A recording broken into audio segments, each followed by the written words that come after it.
La jeunesse crie, elle a le droit de savoir. La jeunesse chante, agir c'est son devoir. La jeunesse crie, elle a le droit de savoir. La jeunesse chante, agir c'est son devoir.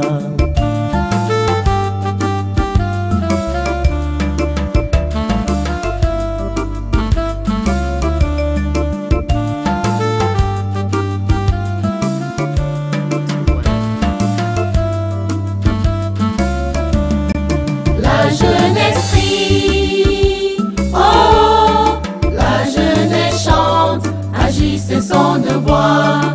La jeunesse crie, oh, la jeunesse chante, agir c'est son devoir.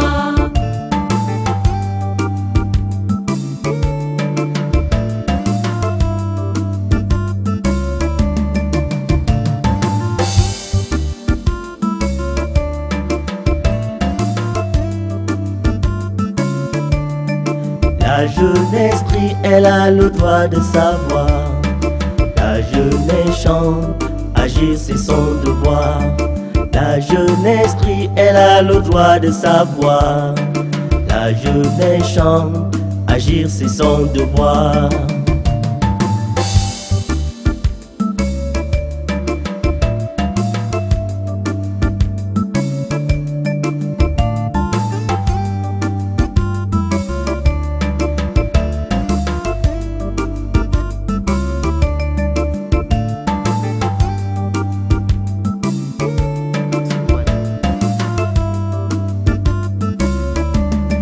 La jeunesse crie, oh, la jeunesse chante, agir c'est son devoir.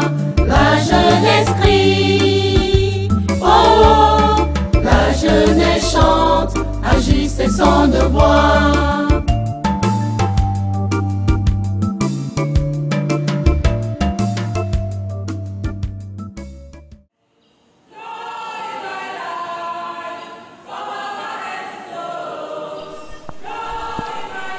Les communautés de foi ont un devoir moral, éthique et prophétique de conjuguer au quotidien leurs efforts aux côtés des pouvoirs publics, voire des gouvernements, pour la prévention des conflits et la consolidation des liens sociaux, gage de l'inclusion communautaire et du développement intégral de l'homme. Elles sont, par cet appel, invitées à cultiver l'acceptation des différences religieuses et coopérer pour œuvrer à la paix, au progrès économique et au développement durable du pays, car les personnes qui en sont membres sont tous frères et sœurs voulus par Dieu. Au Cameroun, pays de l'Afrique subsaharienne situé en Afrique centrale, au large du golfe de Guinée, trois principales confessions religieuses occupent la scène de la spiritualité monothéiste. Catholiques, musulmans et protestants cohabitent sur la quasi-totalité du territoire. Ces religions chrétiennes et musulmanes reposent leurs croyances sur un seul Dieu, considéré comme l'être suprême. L'écho médiatique de la montée de l'intégrisme et du fondamentalisme religieux dans divers coins du monde, avec la violence que ces mouvements occasionnent, donne une parfaite illustration des travers d'une exacerbation des identités religieuses. Pourtant, toutes les religions prônent la paix. Si une religion ne peut pas efficacement contribuer à bâtir la paix dans un pays, a-t-elle encore sa raison d'être? Il semble que ce ne soit pas à cause de la religion ou pour la religion que des conflits naissent, mais de l'affaiblissement du lien social qui s'observe à travers l'écart grandissant entre les besoins et désirs des populations et leur satisfaction. Ces conflits sont aussi parfois l'expression des frustrations des couches pauvres et sans voix opposée à la domination du faible nombre de riches. Situation qui est une conséquence de la modernité. D'où la nécessité de reconstruire la société, d'établir des ponts entre les diverses perceptions de cette modernité qui creuse les écarts et plonge la société humaine dans une sorte d'exclusion mutuelle où la citoyenneté s'évanouit au profit des identités religieuses. Il faut donc donner du sens à la reconstruction. Le dialogue interreligieux semble la voie plausible. La dynamique mondiale des jeunes a fait sien le credo selon lequel les personnes qui constituent toutes les différentes religions sont tous frères et sœurs voulus par Dieu. Elle consacre cette vision de l'unité dans la diversité au travers du projet renforcement du dialogue interreligieux et cohésion sociale, Redikos. Mise en œuvre depuis octobre 2012, Redikos vise un objectif civique et social nourri par la foi et la spiritualité. Valérie Giscard Demba, coordinateur du projet Redikos, s'exprime.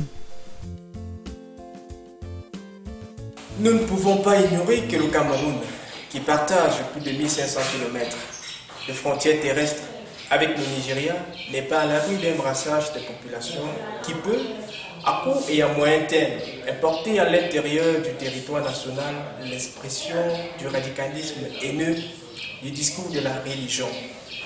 De l'extrême nord Cameroun à l'est, chrétiens et musulmans vivent dans une relative paix, marquée des fois par de petits conflits violents qui peuvent, si l'on y prend garde, dégénérer en s'inspirant des exemples qui viennent d'ailleurs.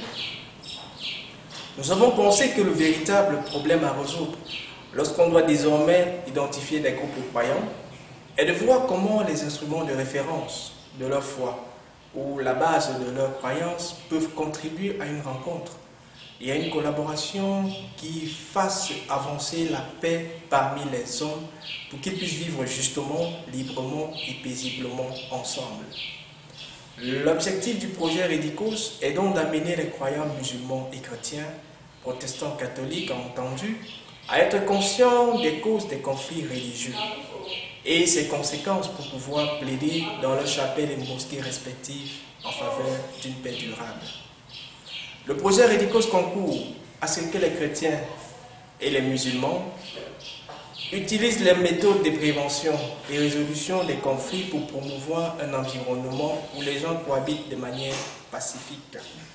Le projet invite les jeunes musulmans et chrétiens à valoriser les textes de la Bible et du Coran comme outil pour promouvoir la compréhension et l'acceptation mutuelle. Des jeunes croyants catholiques, musulmans et protestants de la ville de Yaoundé sont embarqués dans cette expérience pilote qui leur permet d'explorer et exploiter les outils de foi que sont la Bible pour les chrétiens et le Coran pour les musulmans dans une perspective d'expression en vue de construire leur citoyenneté commune et en réfléchissant sur les prescriptions communes qui encouragent le vivre ensemble et recommandent la participation citoyenne à la gestion des affaires publiques.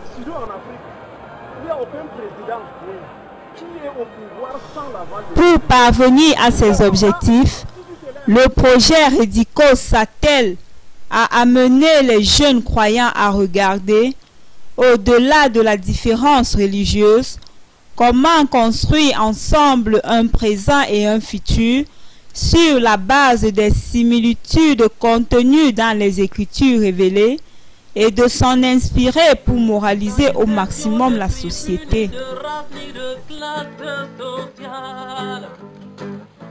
Nous voulons travailler et nous forger un avenir. Ouais. Nous sommes des diplômés, il nous faut travailler. Donnez-nous l'occasion de nous auto-employer. Faites-nous rester. Le projet Redicos, dont il est question ici, est un projet de renforcement du dialogue interreligieux et de cohésion sociale. Ce projet est une initiative de culture de la paix et de la promotion de la conscience citoyenne au sein de la communauté des jeunes croyants de différents ordres religieux. La dynamique mondiale des jeunes a conçu ce projet dans une perspective citoyenne. Nous voulons intéresser ici les pratiquants de l'une ou de l'autre religion ou comment vivre ensemble et comment participer aux affaires publiques et au progrès social et démocratique dans une approche inclusive d'acceptation et respect mutuel. Et il s'agit en effet de résoudre par la voie des instruments et canaux religieux un problème civique et social. Bien que le projet s'intéresse au dialogue interreligieux, sa valeur ajoutée est qu'il vise un objectif civique, citoyen et social.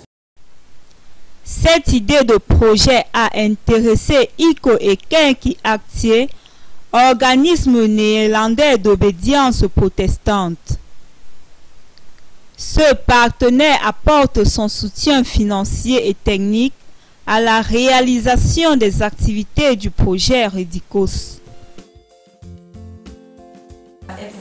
Parlant des activités du projet, DMJ a noué des contacts avec les leaders religieux parmi lesquels le secrétaire général du Conseil des Églises protestantes du Cameroun, SEPCA, le secrétaire général de la Conférence épiscopale nationale du Cameroun, CNC, les responsables du Conseil supérieur islamique du Cameroun, CESIC. La participation de ces communautés est garantie pour la mobilisation et l'accompagnement des jeunes croyants. C'est elles qui ont pourvu aux personnes ressources, à l'instar du professeur Messina, consulteur laïque du Saint-Siège en charge des questions de dialogue interreligieux et enseignant à l'Université catholique d'Afrique centrale, UCAC. Être leader, c'est accepter la formation continue. Non seulement c'est quelqu'un qui a été socialement préparé par son éducation, un ensemble de choses aussi, mais c'est quelqu'un qui doit toujours accepter de se former. Pour quelqu'un qui avait le peu de foi qu'il avait, on semblait seulement. Le docteur Ndiasenjoya Aboubakar, historien, enseignant à l'université de Yaoundé 1, et le docteur Madame Yom Delphine, secrétaire exécutive du département des femmes du SEPCA et enseignante à l'université protestante d'Afrique centrale, UPAC.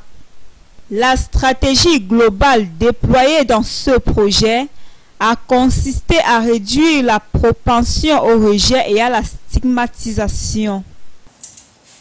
Mais cette réaction-là, quand la femme ne parle pas, il y a quelque chose. Le fait de ne pas parler, c'est un signe qu'il y a quelque chose qui ne va pas. Ça peut te faire, ça peut se traduire en problème si tu commences déjà à... Tu vois, tu vas te vexer, et peut-être tu peux même donner des coups de poing et la violence. Tu vois. C'est une opportunité de dire, madame, je viens du travail, qu'est-ce qui ne va pas? Ça permet donc une dialogue, n'est-ce pas? Ça permet une dialogue quelque part. N'est-ce pas?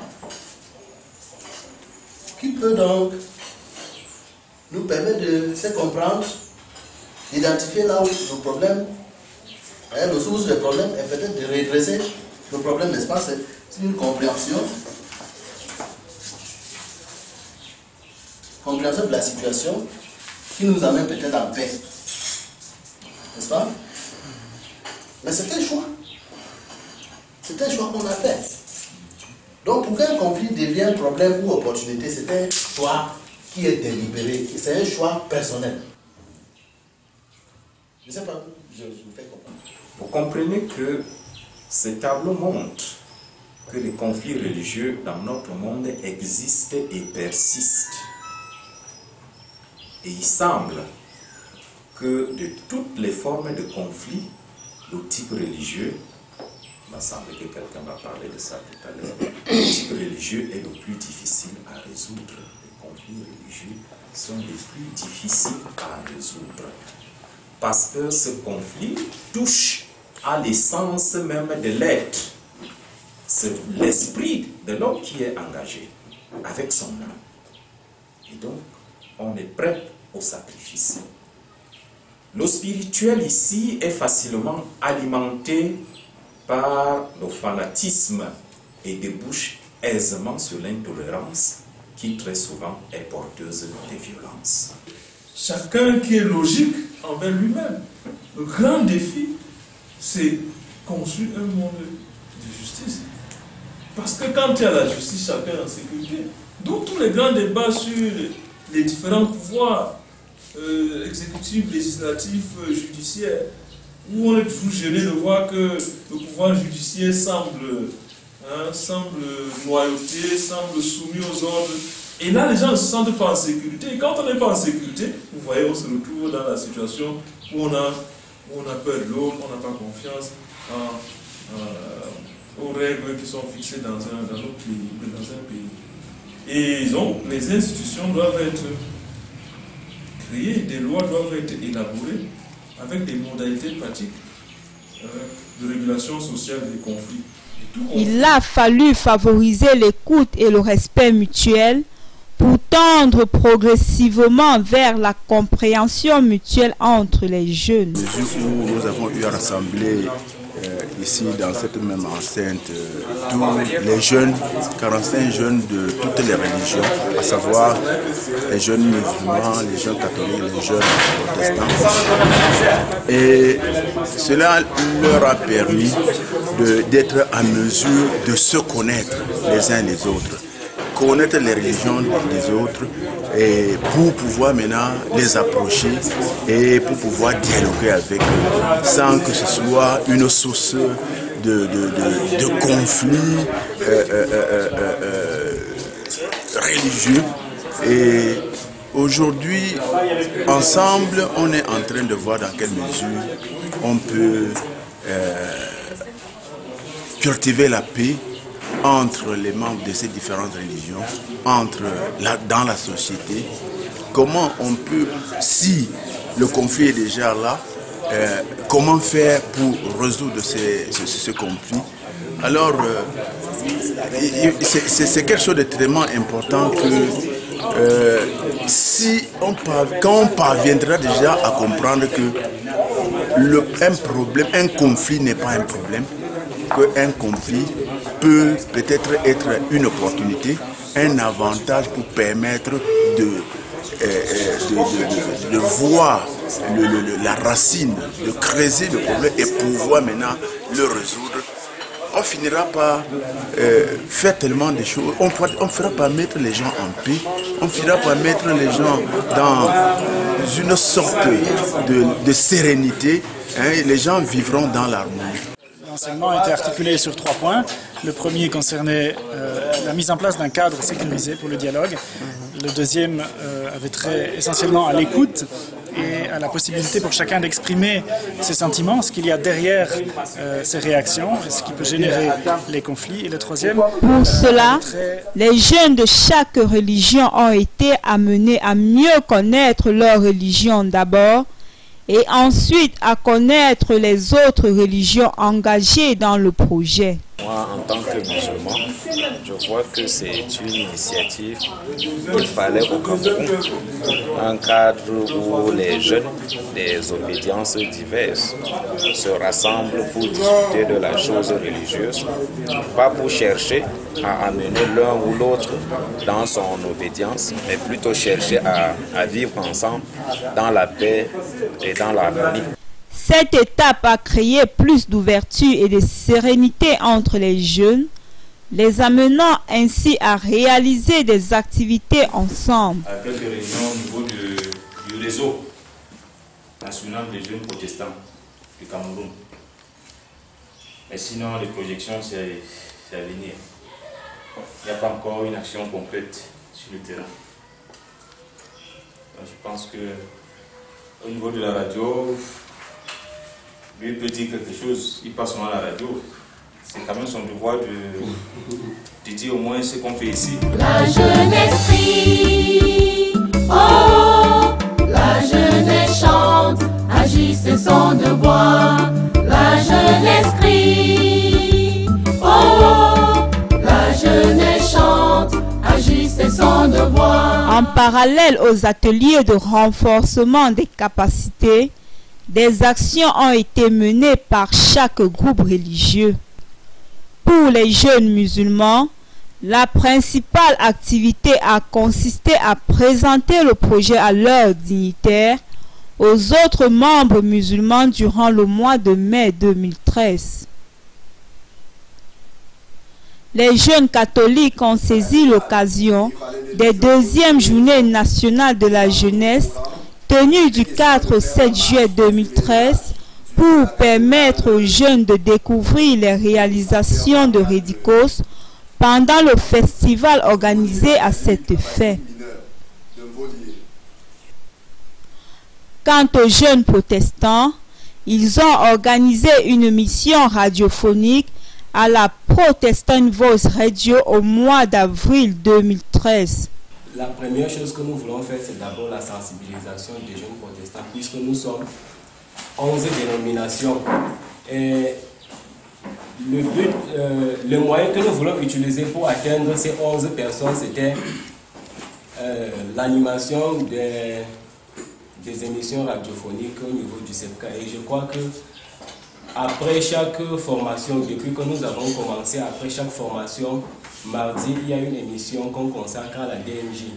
Donc tous les mardis, après le mardi qui suit la formation. Et dernièrement, on était avec Valérie, Marcel, Jean-Marie, le catholique, moi-même et Mohamed. Plusieurs jeunes ont témoigné que les formations aux techniques de résolution des conflits et de communication non violente ont permis de développer en eux une conscience d'éducation pour la paix au niveau intra- et intercommunautaire. Bon, il faut cependant dire que c'est nous les musulmans, nous tirons un coup de chapeau quand même à cette initiative qui a été prise plutôt par des structures comme la Dynamique mondiale de jeunes, parce qu'il faut le dire que l'État devait nous prendre cette question en charge.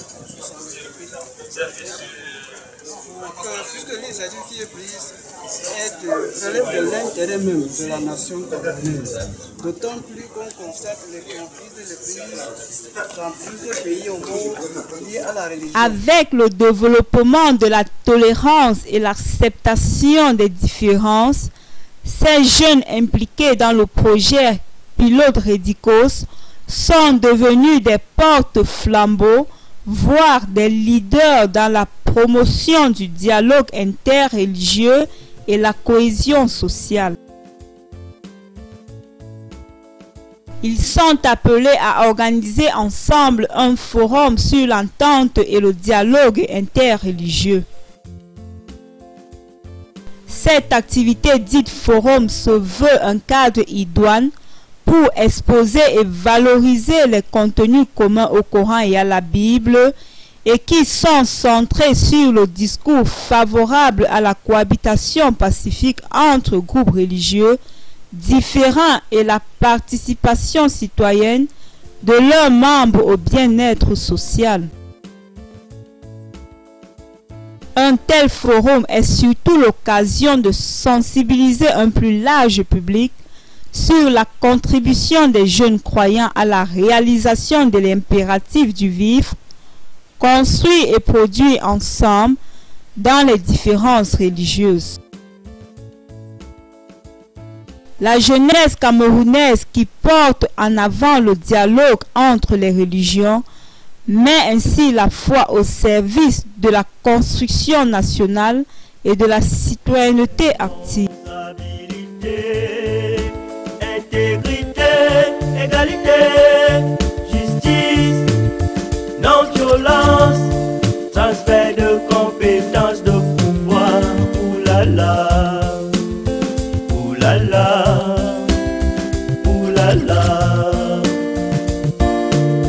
C'est ça l'appel des jeunes, oulala, oulala. C'est ça l'appel des jeunes.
Responsabilité, intégrité, égalité, justice, non-violence, transfert de compétences, de pouvoir, oulala, oulala, oulala. C'est ça l'appel des jeunes, oulala, oulala. C'est ça l'appel des jeunes.